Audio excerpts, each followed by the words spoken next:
This podcast is part of the Democracy Group.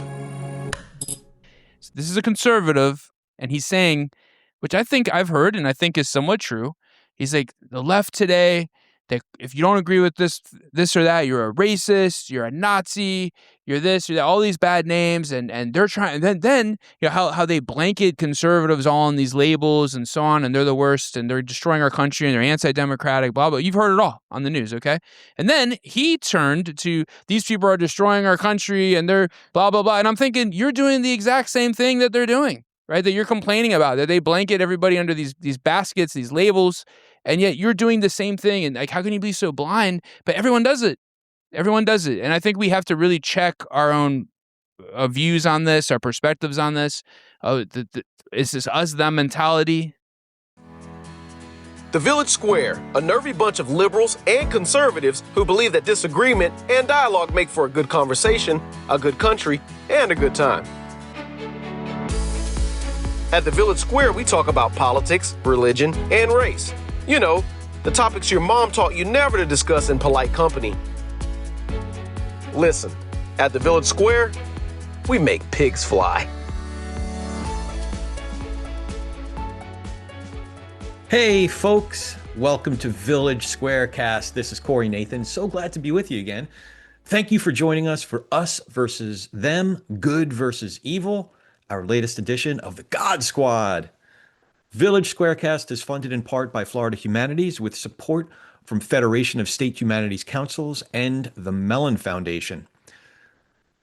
The hallmarks of high conflict, as the Village Square puts it, include a narrowing middle ground, a hardening of us versus them, that sort of narrative, and the absolute certainty that we're the ones in the white hats, whoever your we is. Before there was a Magna Carta or a Constitution, most of human history unfolded as a dualistic struggle between good and evil. So the question isn't just philosophical, it's urgent. In a country this divided, how do we know which side is actually wearing the white cowboy hats? That's what this conversation digs into. The God Squad is back at Temple Israel in Tallahassee, and they brought the whole panel, the whole mishpacha. That is Father Tim Holida of the Co-Cathedral of St. Thomas More, Pastor Josh Hall of First Baptist Church of Tallahassee, retired United Methodist pastor and practicing spiritual director Betsy Ouellette Zierden, and Rabbi Paul Sidlovsky of Temple Israel. Facilitating is Stephanie Posner, Temple Israel's Director of Congregational Life and Learning. And with that, I'll turn it over to Rabbi Sidlovsky and then to Stephanie, who introduces the program and this terrific panel.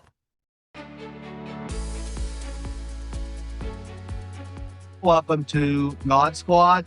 I'm Rabbi Paul Sidlovsky, Rabbi here at Temple Israel, and very honored to be part of this distinguished panel. And we are very glad to have you all with us. Unfortunately, Christine is under the weather today, but we miss her. We wish her well. She's just, thank goodness, not serious, just needs a little time to recover. So she asked me just to welcome everyone. So I'm very happy to do so. I'm going to turn it over to Stephanie Posner, who is moderating today, to introduce the topic.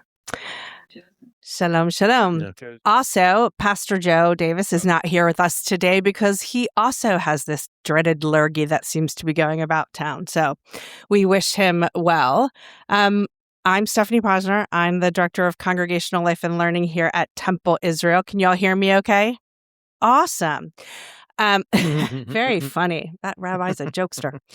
I'm going to let my friends here introduce themselves to you now. Father Tim Holida from the Co-Cathedral of St. Thomas More. Still Rabbi Paul Sidlovsky. Josh Hall, First Baptist Church of Tallahassee. I'm Betsy Ouellette Zierden, retired United Methodist minister and practicing spiritual director. All righty. Well, we're going to get started. Before I do, now that I'm thinking about it, my friend Alex Molina over there is running sound for us today. Thank you, Alex. Would you, if you don't mind, grab that handheld? that I forgot to get? Thank you so much. Okay, that way you all can ask questions at the end, right? Okay, so our divide has become wider than ever in our country. Studies show that people tend to isolate themselves into groups that only have the same moral values and political belief systems as themselves. It's us versus them. But how do we know which side wears the big white hat? We'll ask some questions and find out. I think we know who wears the big white hat. I do. Nice. Okay, our first question. Oh, that Father Tim. Well played. There's a guy in Rome who wears a big white hat. I'm just throwing that out there. Yeah. They must have a different God than our God is the title of a book chapter by Professor Anne-Marie Mingo. As people of faith, how can there be such a moral divide, even amongst different branches of our traditions? Who wants to take it first? I'll call on you. Go, Betsy. Oh. Well, this is very simplistic, but I think they're reading scripture differently, or they are forgetting the essence and the heart of the faith that they proclaim. Rabbi, I know you can quote this perfectly. I don't desire sacrifice, right? But you're supposed to take care of the widows and the orphans and care for people. I generally look for not perspectives or political viewpoints, but actual how is their faith exuding from them or lived out in them with compassion. So what I've discovered as of recently, because it's St. George Island, the Methodist Church there, it's not all, we don't all hang out because we all think like. No, this is a little country church, quite honestly, and it's an island church. There's people from all over and all different denominations that come on Sunday morning. So it's very divided politically. But we all get together, the women of the church get together and do amazing things for the young women and girls of East Point. So I try to lean into that and try to encourage more of that. Well, what I've experienced is that folks, so going back to when I was in seminary some years ago, just a couple years ago, John Paul II was the Pope at the time. And there was a kind of group within the church that was critical of him, and you might call them liberals or whatever, okay? And they were like, well, once we get a new pope, things will change and we'll continue what they thought was the way the church was moving. And then Pope Benedict XVI was elected, and that was a big blow to them. They were very upset about it. And the conservatives, so-called conservatives, would kind of, people in that camp would say, well, they need to listen to the church's authority and our faith, and they have some other agenda or something that they're putting first before their faith. But then Pope Francis comes along and things got reversed, okay? So now the people who formerly you would have called liberals or whatever were the ones who were, you got to listen to the Pope. The Pope's saying all these things, and the more conservative type people were, I don't know if this guy really is the Pope, So you have this. So what's going on here? And we see this even now in the United States Church. We see that our bishops are critical of the administration's immigration enforcement. It's nuanced, but nonetheless, it's very sharp, critical of some of the things that are going on.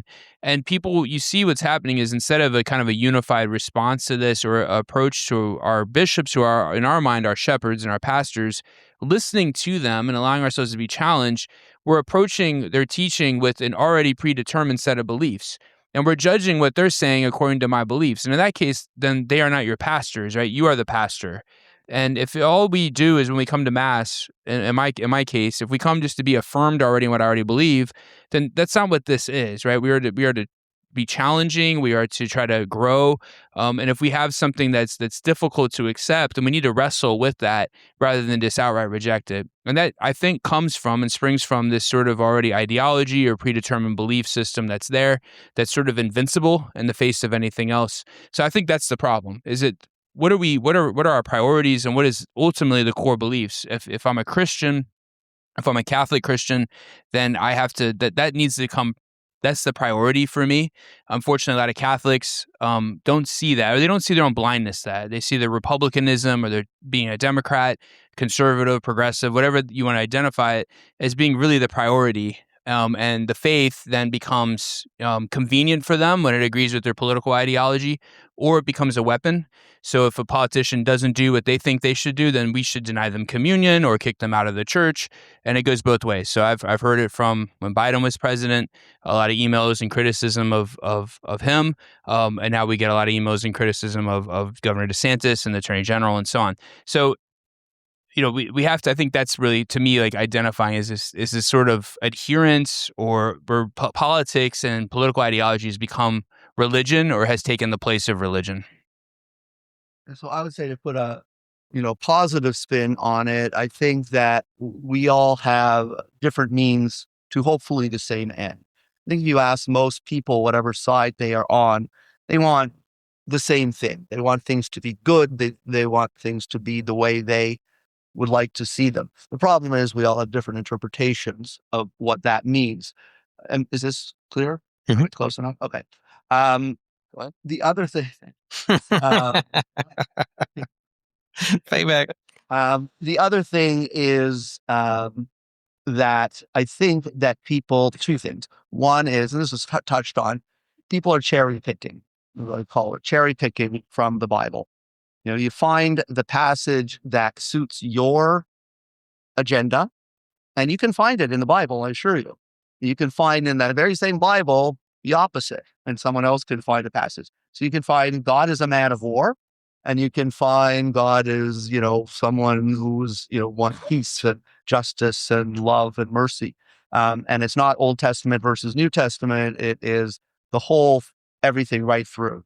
What Jews call the Bible, Christians call the Old Testament, has lots of examples of love and mercy and caring, but it also has lots of justice and destroy this person and that person, kill someone who desecrates this law.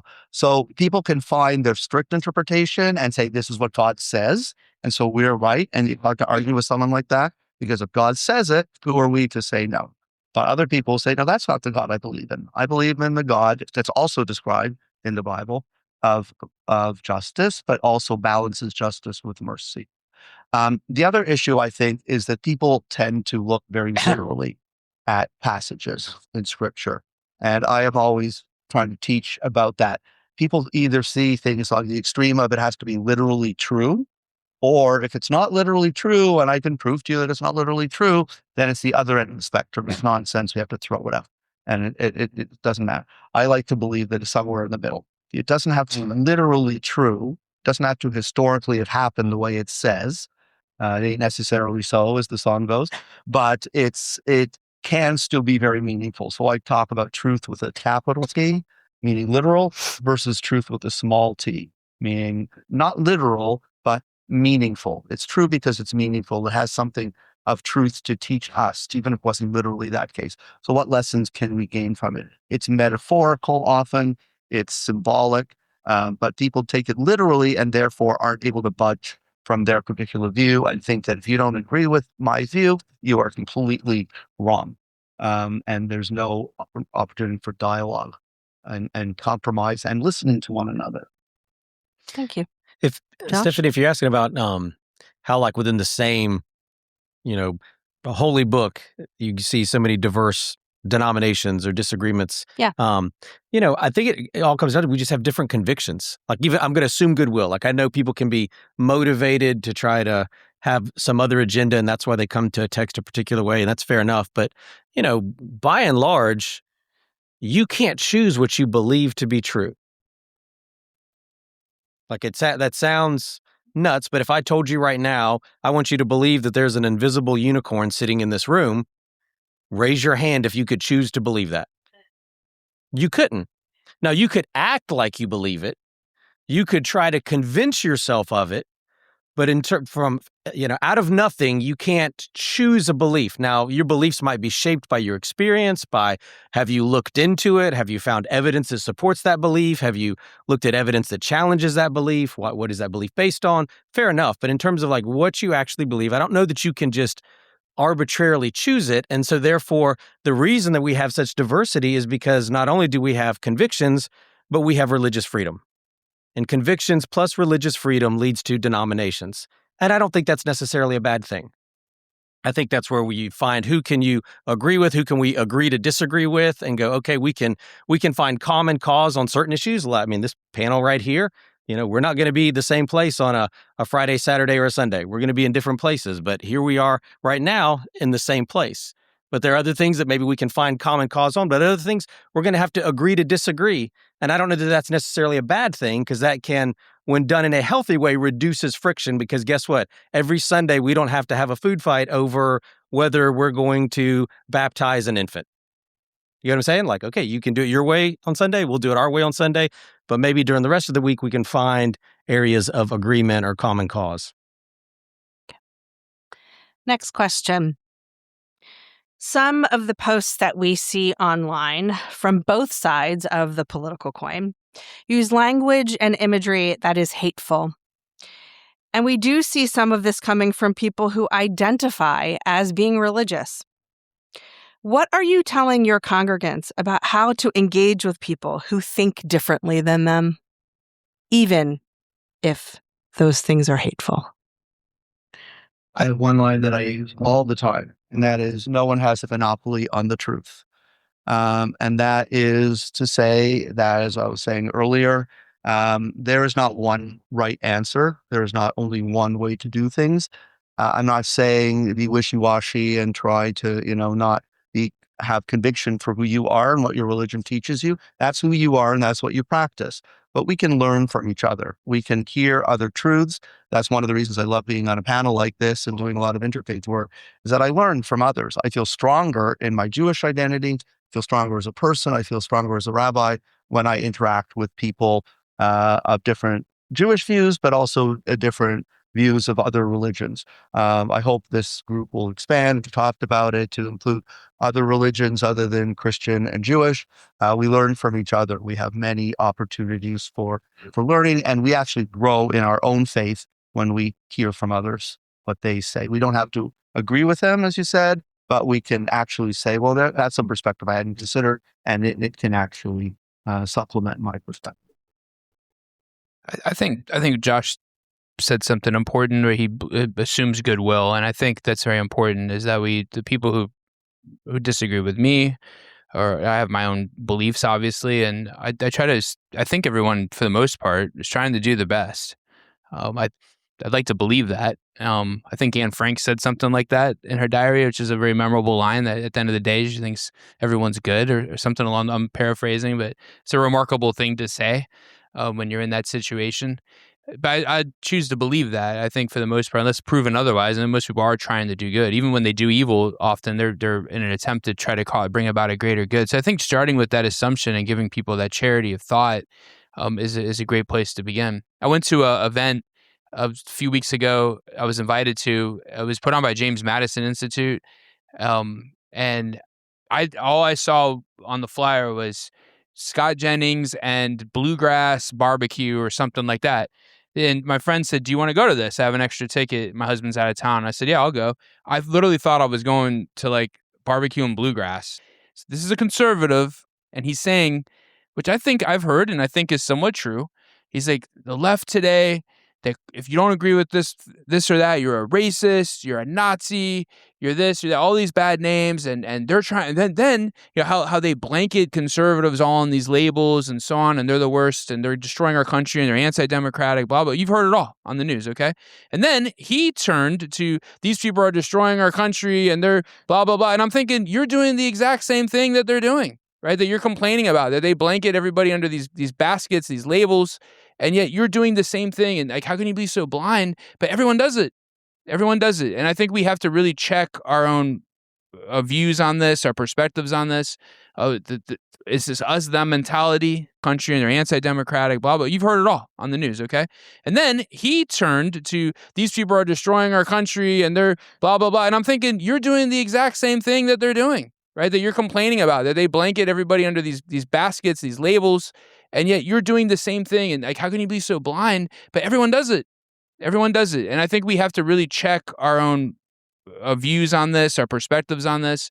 It's this us-them mentality, right? And saying, okay, look, everybody, even the people I disagree with vehemently, even those I think that their policies or their beliefs or whatever are not good for human flourishing and for the common good, they think they are. So how do we talk about that in a way? How do we persuade one another and discuss and have real debate rather than shouting matches and name calling? And it just then becomes just power, right? Who's in charge?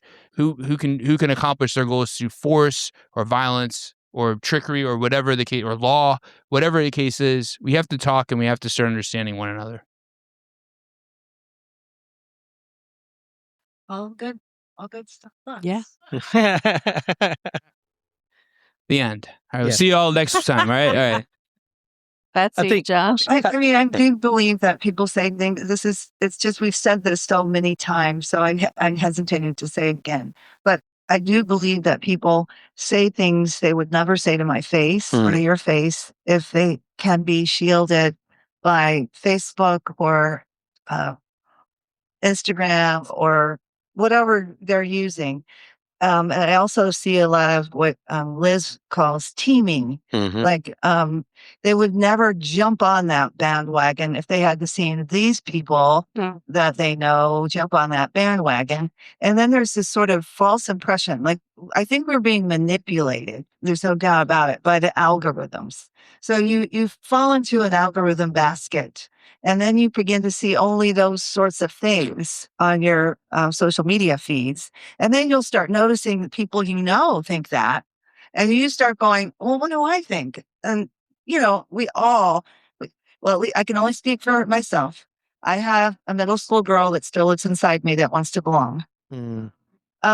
She wants to belong and she wants to be with the cool kids still. And so there's moments where I might join in on something without really thinking it through because it's easy to put a thumbs up or it's easy to, a smile or a heart or whatever, without even realizing that what you're doing is you're feeding that particular stream. I don't even care what we're talking about as far as political persuasions, but you're sort of giving up your responsibility to think and your responsibility to speak for yourself when you just join in on something that somebody's reposted. Now, I do it on occasion, but mostly I'm really off social media because it depresses me and it numbs my brain.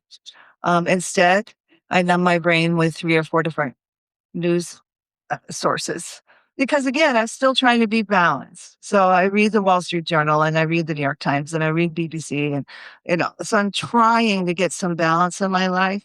And I can tell you when you read a balanced, as best you can, balanced news sources, you will come out and say, oh my gosh, this is terrible. I mean, the truth is nobody's saying we're in a really good place. We're in really good shape. It doesn't matter what perspective. There is a sense. And I guess that's kind of really why we're here. There's a sense of despair.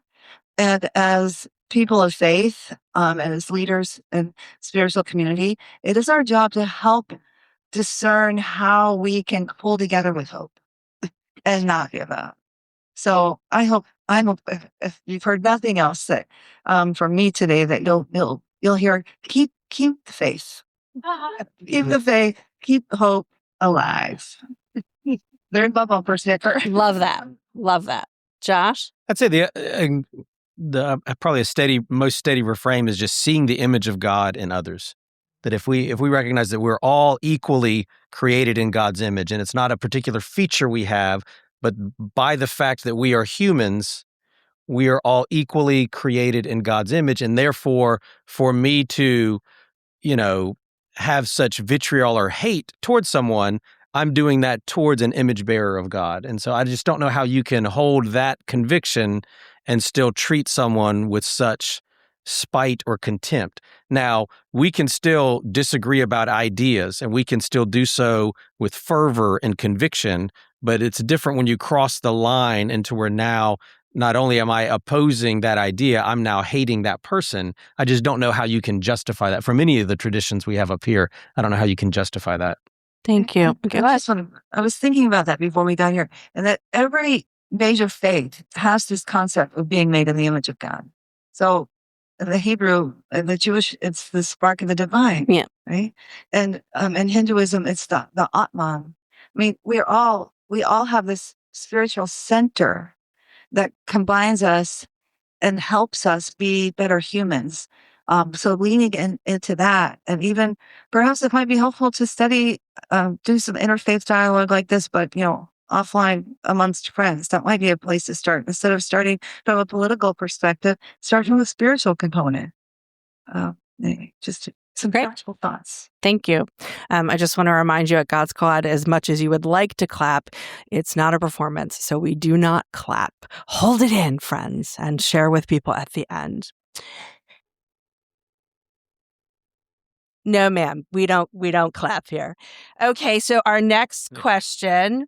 Yes, and turn your cell phones off if you can, please.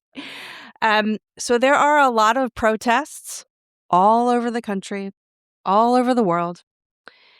So my question to you is resistance to a culture or political doctrine inherently part of religious faith?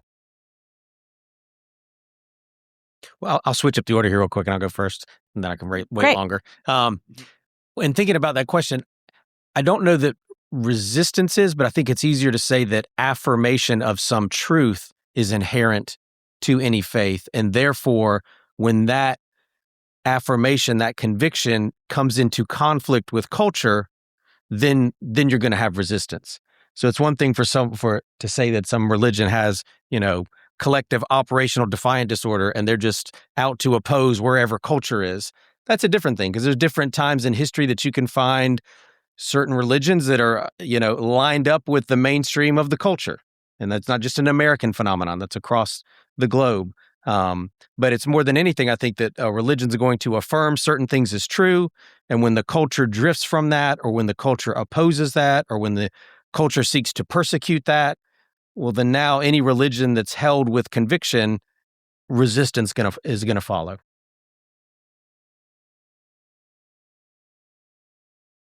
I don't think I would say it's essential or inherent to my faith, to the Catholic tradition or Christian tradition.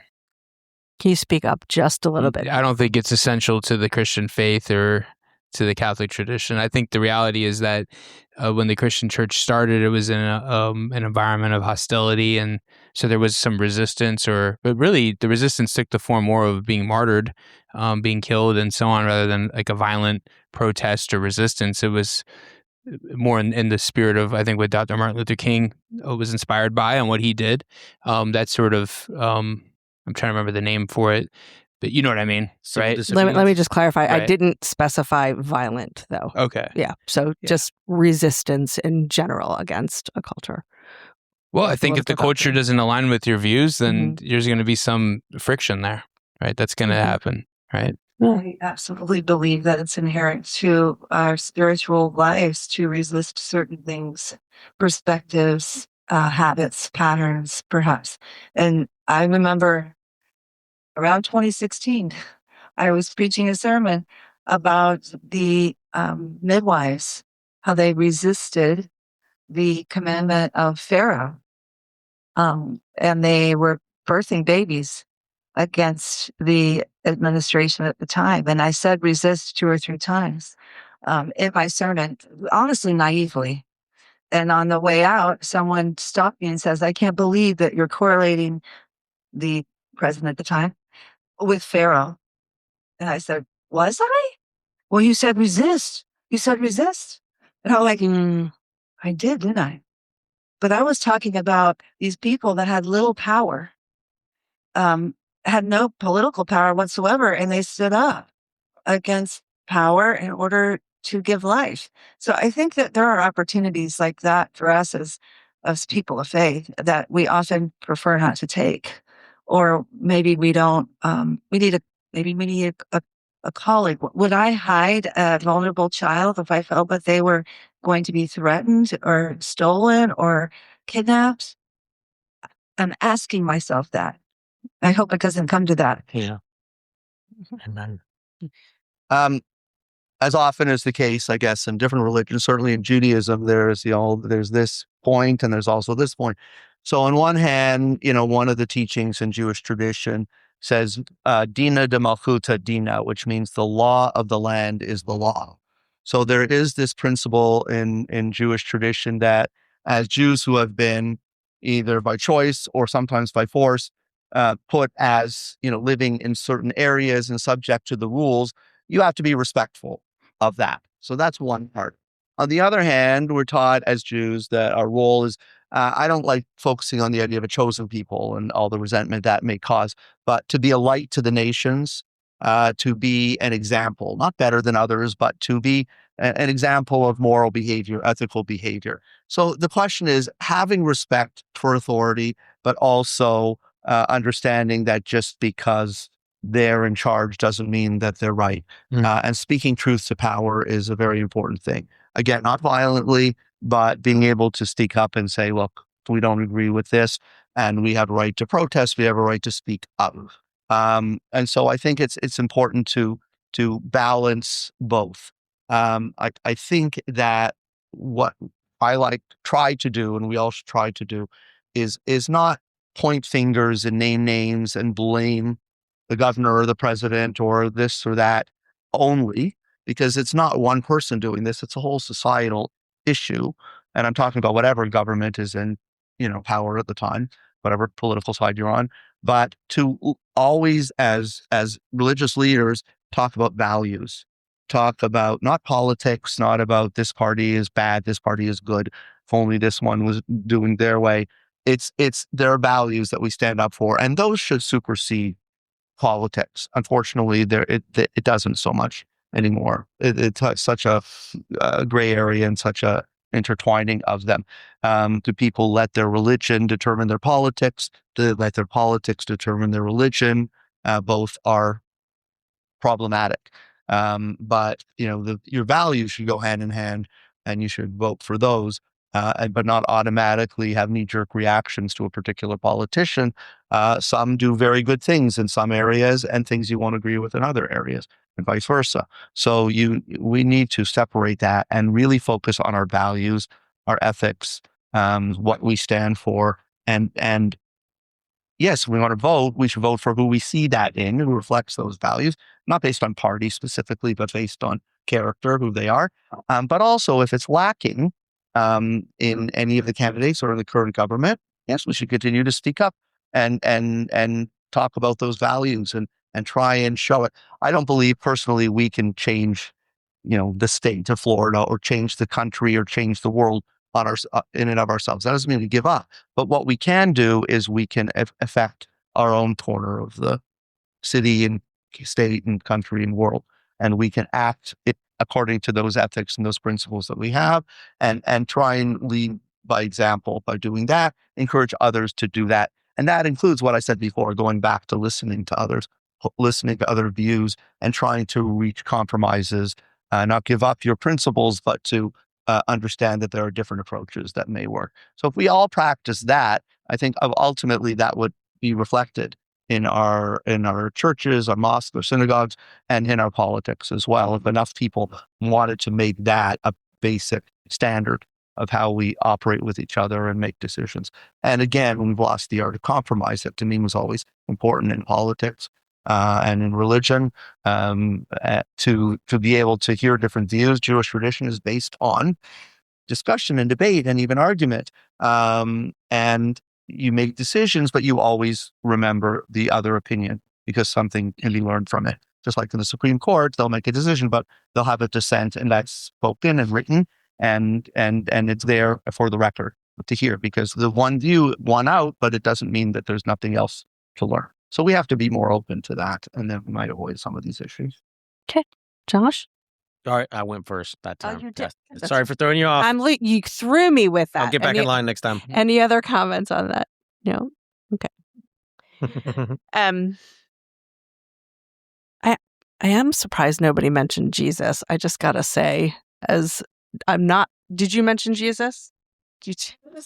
I'm just sort of a follow-up question as somebody who is not a Christian, my mind goes to Jesus and resistance against I'm just curious what you all think about that. Can you? Tim said about martyrs and martyrdom. Mhm. I mean, Jesus for Christians is the ultimate martyr. Mhm. And he did resist. Then he turned over the tables in the temple. And he did it for the purpose of love. And I would say a word that we're not supposed to use. I'd say he did it for love and for inclusion, that more people might have a relationship with God the Father. But so I'm kind of sitting over here nervous. You probably have a really good question, so I don't want to get us completely derailed. But it feels like this a time in history when it would be wise to review some of the ways that religious, spiritual martyrs or heroes behaved in the past. And they were the minority. It wasn't the large German Lutheran church that stood against Hitler and Nazism. It was the Barmen Declaration, as a declaration written, and people moved through churches and hid. I don't know what I'm trying to say. Do you get what I'm trying to say? This is a very scary time in history. How did people handle it in the past? People of faith. And that's what I'm asking myself. And I hope you're here asking yourselves that too. Just to add to that, I think one of the lessons that comes out of what you're saying is that the real victories, there have been military victories and conquests over the years, and those come and go. But the ones who have had lasting impact, moral impact, and not the rise of an empire and fall of an empire, are the ones who peacefully resist and appeal to, to people, not by force, but by, it says, the line from, the prophets, not by might, but nor by power, but by my spirit, says the Lord of hosts, Ezekiel. And it's very important that we realize that. It might seem counterintuitive, but really the most effective are the Martin Luther Kings and people like that who get up and yes, Jesus who got up and didn't go out and kill everybody or forcefully push people to do things, but taught and led by example. There's a little blurb somewhere at the King Center that talks about those that marched with King, and there was a minority, and what I mean, it was not a lot of people. It wasn't like 100% of all the African American churches. No, it wasn't all the Protestant churches. It wasn't all the synagogues. It was like a handful.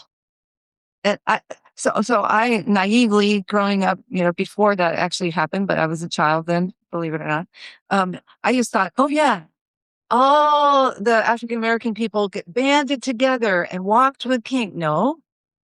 Oh, the Methodist churches like my pastor marched with King. No, it was a critical mass, but it wasn't most people. And I think that's significant too, because as spiritual people, we know that we're not necessarily always the mainstream, or we shouldn't be. Mhm. Yeah. Our lives should have more meaning than that. Corrie ten Boom was my hero as a child, reading her little autobiographies. Maybe we look to ourselves for leadership. Okay, I've got one more question for you, and then I'll come out and think about questions you have for our panel. If we do not wish to continue to be divided by the things that place us firmly in our partisan camps, maybe we can come together under an overarching moral vision. What is the vision that you believe might be able to unite our country? I'll give you a minute because it's a big question. I'm sorry. Well, it's not a specific, it's more of a general answer. I would say the key to start the process, if it's just a start, is more communication. I think that's key. More listening. And therefore, and I'll start before I say therefore, I'll say, and less judgment and less knee-jerk reaction in those communications. Really open listening, sharing ideas, and listening to others. Years ago, I was at a conference in Germany, of all places, as a rabbinical student for Jewish and Christian and Muslim theological students and people in the caring professions. We talked about all sorts of heavy issues and talked with each other about how to deal with this. And one of the things I noticed, aside from the obvious content, which was important, was that because people spoke different languages, every time someone spoke, there needed to be a translation. And the purpose of that, I realized, even though it was not necessarily intentional, was that before answering, you had to stop and you had to listen and you had to wait for it to be translated. And all that happened, you're processing and you're not just reacting. And it made for much better discussion, even though it seemed longer and more drawn out. And so that, to me, it's not just different languages, but in a way we speak different languages, even though we're all speaking English generally here. We're speaking different languages to each other. We're saying things to each other that kind of go like over our heads. If we pause and listen and or maybe say, what do you mean by that? Or why do you think that? We might find something deeper than just the knee-jerk reaction. So that is a very important approach to all of this. And I would just say, that will lead, I was going to say earlier, what that's going to do is hopefully lead to more trust. That's what we need. More comfort, more trust with each other. Not agreeing on everything, but just kind of saying, okay, just because you don't agree with me doesn't make you a bad person, doesn't make me better than you. It just means we have different perspectives. Let's learn from each other rather than knock each other down or ignore each other or polarize further. So I think that's key.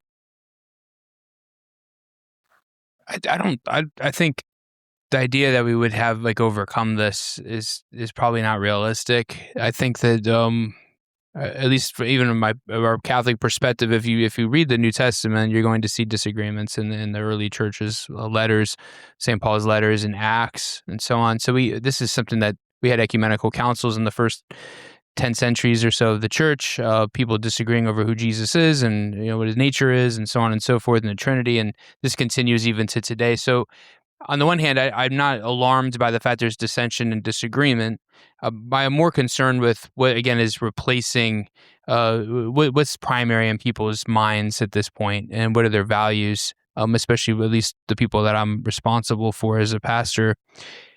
I do think that in terms of an overarching thing, we have something kind of remarkable in the Declaration of Independence, although clearly it wasn't lived out practically in the first decades of our country.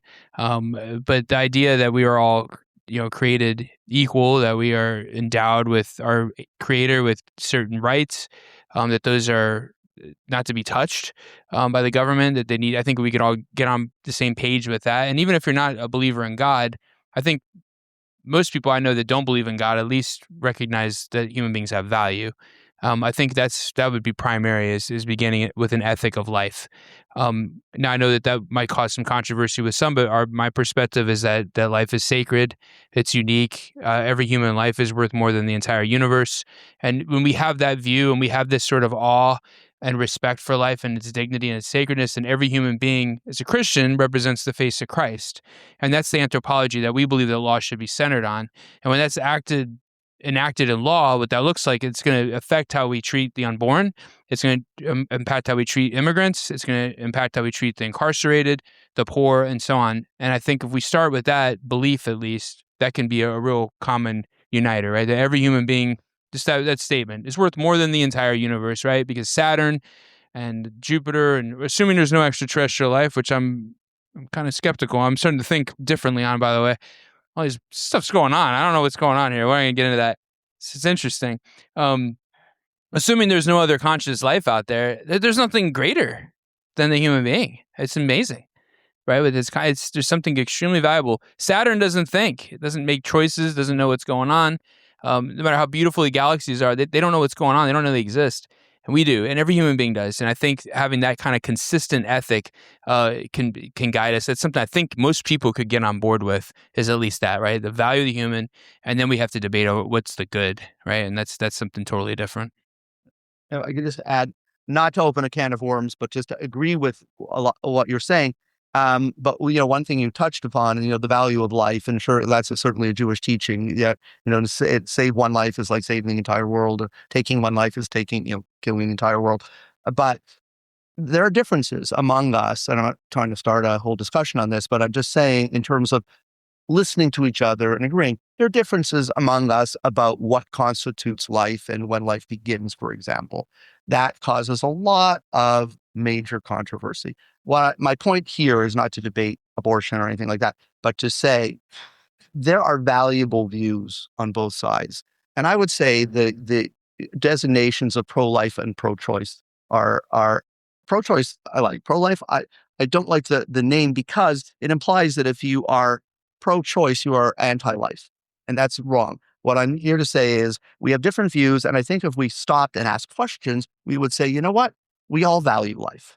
We all care about someone who has been born, someone before they're born, all these different things. We just have different perspectives on when life officially begins and what makes a viable human being, and whose life do you save over the other, that, all those things. So my point is, in light of all we're saying, these areas we all would say, oh yeah, of course, we all value life.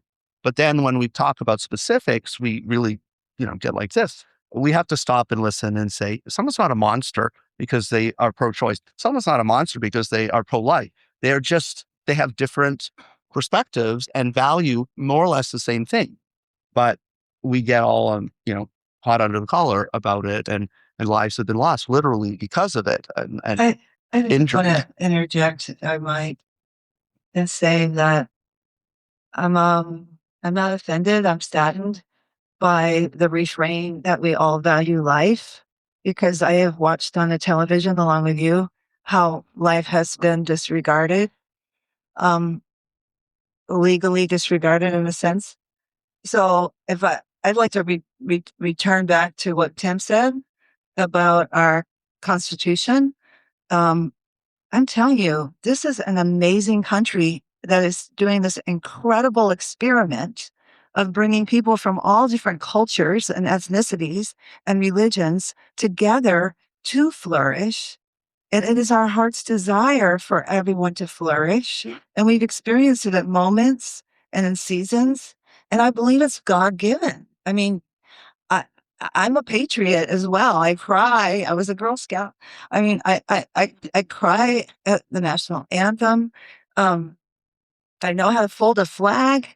But one of the reasons why I love this country is because I do believe the Constitution, and our government, imperfect as it has been and is, has written, our forefathers have written into our Constitution this incredible document that gives people that says we value life. So if we say this is true, as a Christian, I say that. As an American, United States citizen, I say that. But the truth is, when I look around, I don't see it being valued. So that, to me, is where the rub is. Like, how can I participate in making this incredible vision come to pass? And it's an ongoing vision, right? Sure. So that's the grand vision to me. Yeah. Yeah. I think we can't get hung up.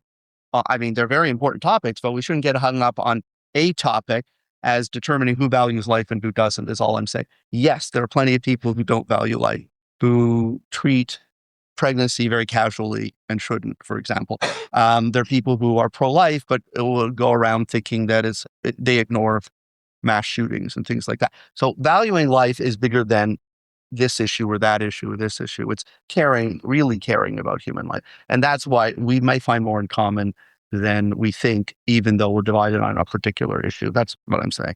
And I respect people who believe this way and that way on that particular issue, but it's just, I think there's room for both sides to have a say. Thank you. Reach a compromise. Josh? I'm going to let you allow time for questions. I'm good. We'll be fine. Don't you worry. You say what you want to say. No, I'm good. No, I think they've done a great job. I'll put my checkbox in Tim's column. Okay. That was great. Okay. Well, I would say, I don't know if you all agree, because nobody was really specific about the actual moral vision, but I'm listening to all four of you from different faith traditions, and I hear human flourishing.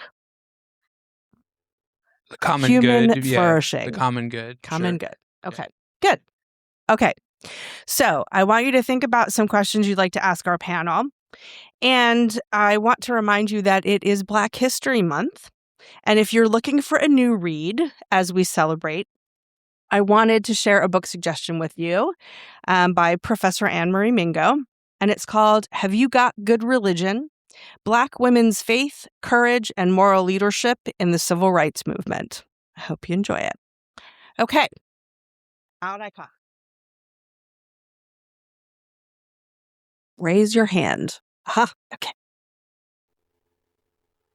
We don't hear the term moderate anymore, do we? I don't hear it. And are moderates the silent majority? Thank you. I call myself a centrist. I guess that's a moderate. I try to see perspectives from all viewpoints, and I generally land in the middle. So it's not a mushy middle so much as it's a middle that respects and honors the various worldviews. I think that's how I feel. But people don't like moderates. They want you to push you to one side or the other. Somebody up there's I got this gentleman here and then Okay. Thank you. You are 5 leaders up there today, and you're obviously 5 religious leaders. And I heard a lot today of empathy and compassion and love, and I love to hear that. And I'm amazed that we hear the word love coming out of our elected officials basically not at all. And I can't understand that.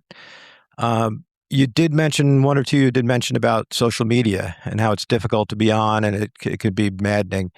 But I think with what we hear about bots and algorithms and how it works, aren't we who are talking about love and compassion, empathy, seeding the social media network, which continues to grow? It's not going down, the number of people on social media. It goes up every day.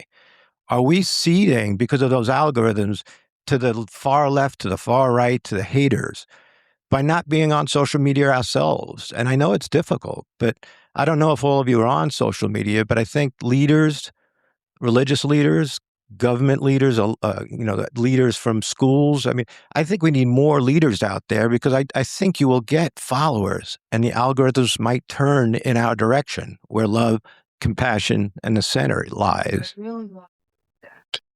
Substacks. Substacks. I mean, it's not quite the same thing, but you hear lots of amazing voices. So I think our government is a reflection of our people. So we complain about our politicians, but we're the ones who put them there, right? None of them took it by force. So I think there's, and interestingly, like everyone hates Congress according to the polls, but if you're an incumbent, you're guaranteed re-election, right? So not my congressman, he's the best, but the rest of them are the worst, right? So it's just obviously there's a problem with our electorate in terms of like knowing the issues or really understanding what's going on. I could spend a lot of time talking about some of these overarching problems.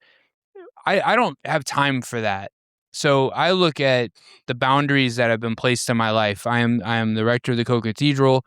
I'm responsible canonically for a certain range of territory in Tallahassee. That includes Florida State University.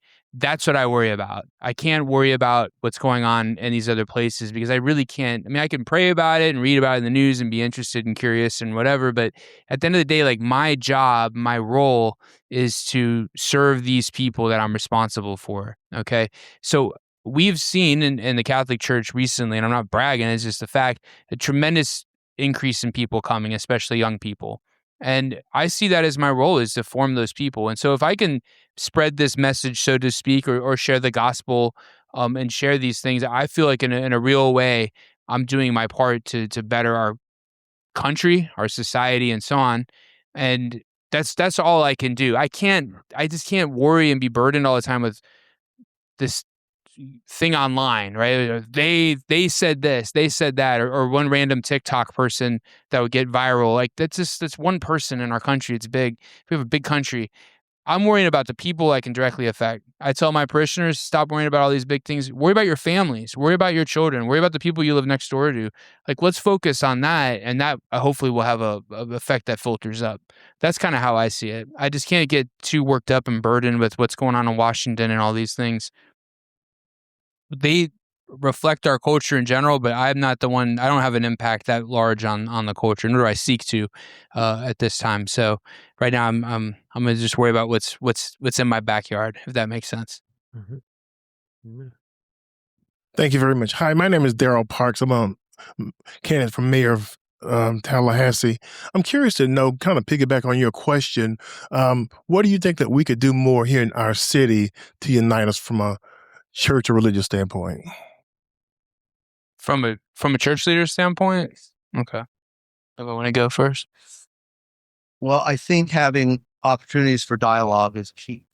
I'll just speak for myself, and we're all doing it. Being on God Squad is very important. I'm co-chair of the Interfaith Clergy Council of Tallahassee. That's very important. We get together. We're going to have a special Thanksgiving program. We're looking to do different things. We have here at Temple Israel an Invite Your Neighbor service every year. Some of you may have been here for that. It was about this full, if not more, of people who came to learn about our service and those types of things.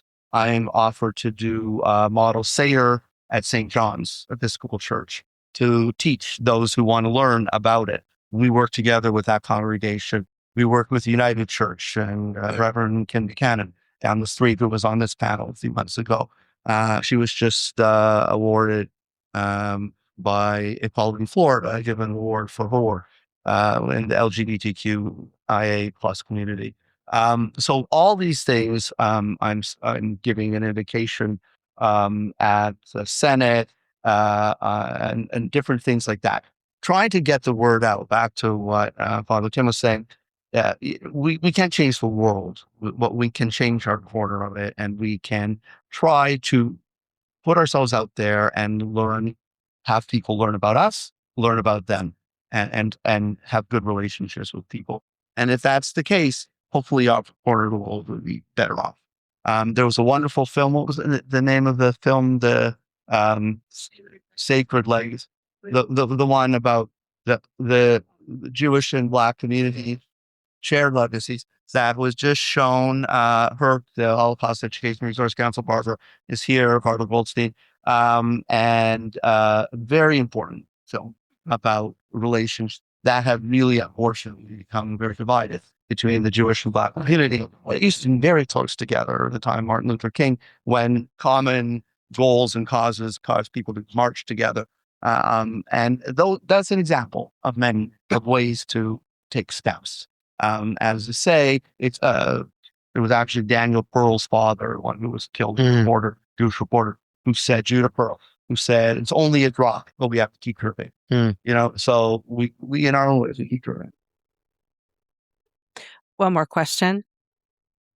Amanda Green, I am spending a lot of time traveling the district right now, and I can tell you good news is that I'm going to just say the word that I think folks have been avoiding on immigration and undocumented migrants. I hear from folks, we're all pretty much on the same page. Folks want violent criminals deported, and they want everyone else to have a pathway to citizenship.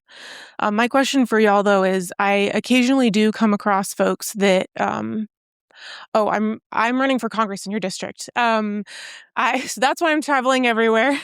Amanda Green. And apologies if I get emotional. I just gave birth to my son 4 weeks ago. And so you guys are like third on my campaign trail back out. But occasionally, it's so rare, but I do come across folks that are reveling in the lack of dignity that folks are facing in some of the camps right now. And I don't want to weaponize scripture. I think it was a beautiful point I heard earlier. My grandfather talks about it all the time, that you can find opposing views in any of our texts. But when I do come across someone who tells me they're a Christian and they're reveling in the lack of dignity that folks are facing right now, are there texts that you would encourage me to reference, or are there grounding exercises you would encourage to bring the conversation back to that humanness that I think I do see in far more than 95% of the folks that I interact with every day? That 5%'s been hard recently. There are many, many texts in scripture that would speak to that in a constructive, positive way.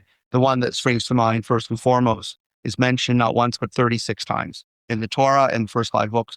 And that's one form or another of be kind to the stranger because you were strangers in Egypt. And we are told that and reminded that every year at Passover, at the Seder. We remove 10 drops of wine to symbolize the 10 plagues, lessening our joy symbolically and literally because others had to suffer for our freedom, even though they were the ones who wanted to come after us. So it's very important to teach that message, and that's a key line. And the fact that it was mentioned 36 times means it was really stressed. Don't forget who you are. Don't fall back on your laurels and your success. Remember to treat others, especially when you can feel it yourself. We've all been a stranger at one time or another, individually or seen it with people we love. So and there's many more, but that's key. Not to discourage you, but I wouldn't be too optimistic that you're going to find a verse that changes someone's mind who's that convinced. I mean, the from love your neighbor to love your enemies, I think the gamut's been covered there. And, if they're going to try to wiggle out of that, it goes back to your politics or determining your beliefs, not the other way around. So I think yes, I agree with Josh, Rabbi. Great. The Torah, of course, has plenty of references, as you said. Remembering that we're all strangers, because obviously a Jewish person reading the Torah was not in Egypt, okay, today, right? They weren't there. So it's speaking that all of us in our background were strangers at some point, like my family history as well at some point. To me, what's more convincing, and I think it was Levinas, he was a Jewish philosopher. He said that the other, I can't remember, ethics or morals begins in the face of the other when it's smashed or something like that. It's kind of graphic, but the idea basically that when we see, it's one thing when it's on TV and you're like, ah ha ha, this guy's getting arrested, he's getting deported, ha ha ha. When you know that person, that's totally different, right? It's easy for me to, as Betsy said earlier, I can talk trash on the internet, but when I'm in front of that person, it's different. So I think seeing these people, meeting these people, hearing their story, seeing what they're going through, that's what's going to bring about conversion. Because I think, again, we see that, hopefully, if we're not too far gone, we see that light and that spark, as someone said earlier, the divine spark or whatever. We see that in the other, right? In the face of the other. So I think that's more importantly than just slogans and things of that nature. It's seeing these people, knowing them, knowing that someone who's just being treated this way is going to convert somebody more than ideas. I agree. I'll just I totally agree. It's not a slogan and all that. At the Seder, as Jews, we are told, yes, we weren't in Egypt, but we have to, it says in our tradition, each person must look at oneself as if we ourselves have come out of Egypt. So we are actually not telling a story of history at the Seder. We're supposed to be reenacting it, not just like going through an acting, class, but imagining we are slaves and we're going through it and coming out free. We're supposed to empathize and relate to that. So that's, yes, slogans and biblical quotations, not going to do it. You're right. But acting on them and internalizing them and getting others to do so can help. I want to thank you for bringing this up, but also for being out there and talking to people. And Mr. Parks, you as well. Thank you for having the courage and the conviction to want to be a part of making change through politics. So thank you. Okay. Well, that concludes our program today. I want to thank all of our panelists at the Village Square. And of course, I want to thank all of you for being here today and being interested in how we can find some common ground. Thank you. Damn. Thank you to Stephanie for moderating. Yep. Thank you, everyone, for coming.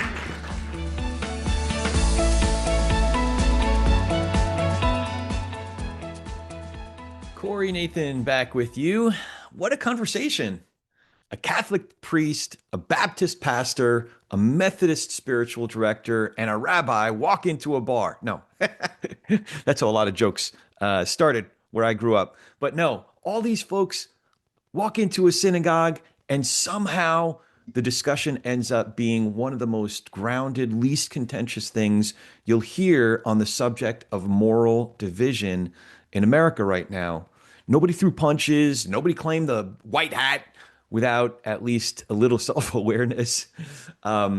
Rabbi Sadlovsky's line that no one has a monopoly on the truth, Father Tim's observation about how political ideology can become a religion unto itself, Josh Hall's deceptively simple point that you genuinely cannot choose your beliefs from scratch, and Betsy's candid reminder that faith lived out in community tends to look different from faith weaponized from a distance. These are the kinds of observations that maybe don't make headlines, but they're the ones that stick. Here's something the episode got me thinking about. In a couple of the Gospels, right near the top, there's a listing of the disciples. And most of them get identified as the brother of so-and-so or the son of such and such. That was the normal way most folks identified. But two of them get designated by what they did and who they were. Matthew, the tax collector, and Simon, the zealot. So for anyone who needs a quick translation, tax collectors in first century Judea were Jews who worked for Rome, extracting money from their own people, often taking a little extra for themselves. They were considered collaborators at best and traitors at worst. The Zealots, meanwhile, were a movement so opposed to Roman rule that some of them weren't above political violence to push the occupiers out. Matthew and Simon. Matthew and Simon didn't just disagree to each other. The other guy was seen as the enemy. And Jesus looked at the two of them and said, basically, tax collector and a zealot, cool, let's eat. And that's the God Squad idea in a nutshell. The table is supposed to be bigger than the divide. And with that, it's time to close out today.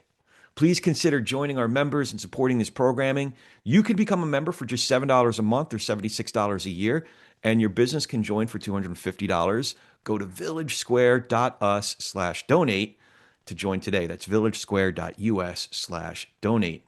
And while you're there, sign up for Village Square's newsletter to stay up to date with everything happening at the Village Square. Go to villagesquare.us and scroll to the bottom for the sign-up box.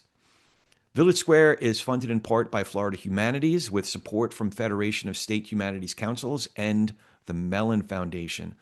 Any views, findings, conclusions, or recommendations expressed in this program do not necessarily represent those of our funders. Learn more about Florida Humanities online at floridahumanities.org. That's floridahumanities.org. We appreciate you listening to Us Versus Them, Good versus Evil, our latest edition of the God Squad. Until next time, we challenge you to reach out with an open heart and mind to someone who doesn't look or think like you. It changes everything. We'll talk to you soon, and thanks so much for listening to Village Squarecast.